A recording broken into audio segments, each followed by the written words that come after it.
الاهتمام برعاية الأطفال أو دور رعاية الأطفال، وبالتحديد بسن الطفولة المبكرة. يعني ممكن هاي الفئة ما بتكون قادرة على التعبير عن نفسها بالشكل الصحيح، حتى لو تعرضت للاعتداء ممكن يكون صعب إنه إحنا نعرف. فبالتالي هاي المناطق اللي أو حتى هاي الحضانات كيف بتركزوا عليها، وشو أبرز الأمور اللي بتتعاملوا فيها مع هاي الحضانات؟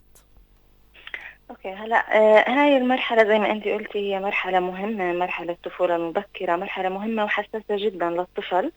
فإحنا بنهتم فيها جدا، ودورنا كوزارة في تنفيذ الاستراتيجية الوطنية للطفولة المبكرة بيركز على الاهتمام بهاي المرحلة، على المعايير الصحة والسلامة والأمان اللي لازم تكون بالحضانات، اللي بتخص التهوية والمكان وعدد الأطفال وكيفية التعامل مع الأطفال، وإنه الطفل رايح على الحضانة مش بس عشان يأكل ويشرب، هو رايح عشان يتعلم من هيئه تربويا ترفيهيا بكل هاي الأمور.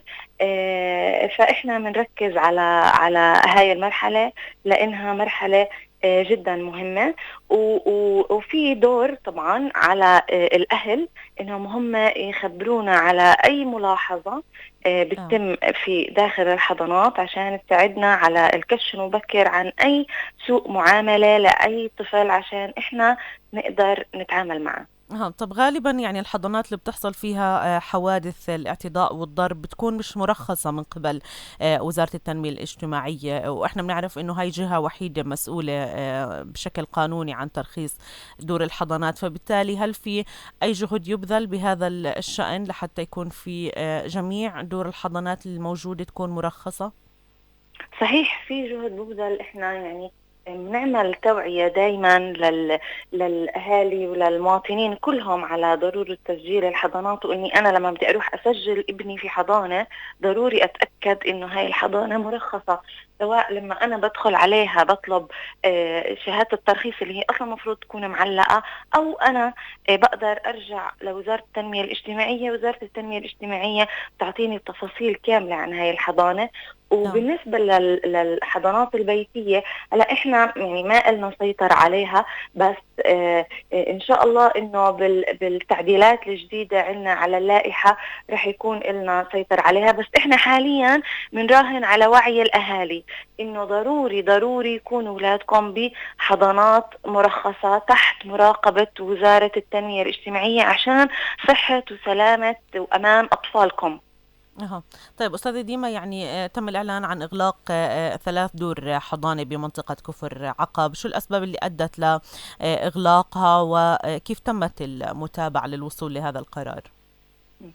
هلا الأسباب اللي تمت لإغلاقها هي عدم مطابقتها شروط الأمان والصحة والسلامة العامة اللي نصت عليها لائحة دور الحضانة رقم 11 سنة 2011 صدر عن مجلس الوزراء.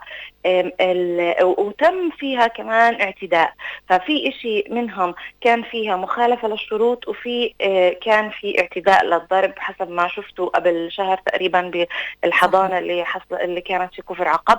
احنا آه. أخذنا فيهم قرارات إغلاق، أغلقت الحضانات، نزل فيها قرار إغلاق لكنها لم تغلق.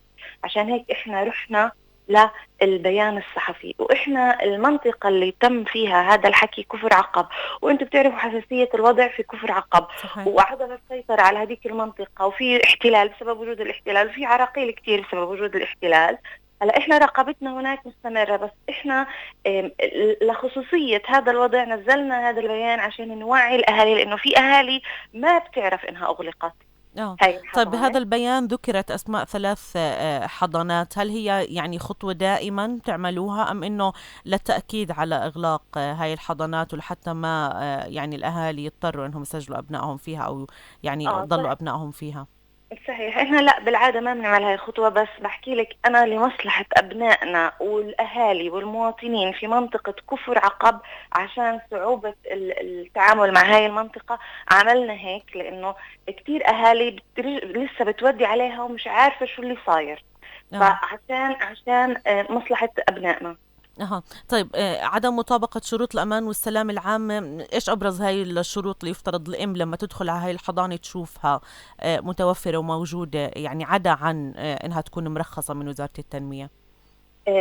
في شروط بدها بتخص مبنى نفس مبنى دار الحضانة، آه. إنه بده يكون مبنى مستقل، بده يكون طابق أرضي أو أول، مش طابق ثاني ولا ثالث ولا فوق. بده يكون في مساحة لكل طفل تقريبا متر و25 متر مكعب.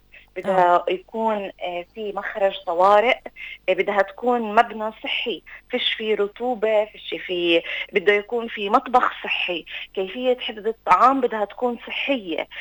بدها تكون المربيات الموجودات هناك أقل إشي معهم توجيهي مع دورات. بده يكون فيها تأمينات، 4 أنواع من التأمينات. يعني عدة أمور. بده يكون مثلا حسب الفئة العمرية نسبة تناسب مع عدد المربيات مع عدد الأطفال، يعني من 0 لسنة بده يكون كل 5 أطفال معهم مربية، آه. وهكذا. أها. طيب أخيرا أستاذة ديما، يعني هل المتابعة بتتم لكل المناطق يعني بنفس الروتين أو بنفس الطريقة، لحتى ما نضطر نحكي عن اهتمام بمنطقة بعد وقوع حادث؟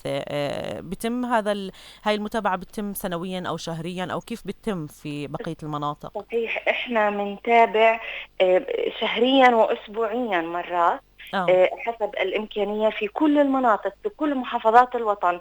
احنا بنتابع. بحكي لك لمنطقه كفر عقب لها خصوصيه لانه الاجهزه مش قادره تتدخل معنا، بس بباقي المناطق احنا متابعتنا مشرفينا بقوموا بزيارات دوريه ومتابعه. عندنا بالحضانه لازم يكون في كاميرات. المشرفين لما بيرجعوا بالزيارات الشهرية أو الأسبوعية بيرجعوا للكاميرات بيتأكدوا إنه ما في اعتداءات. فالمتابعة دائما. أكيد. شكرا شكرا أستاذة ديما للتوضيح، يعطيك ألف عافية.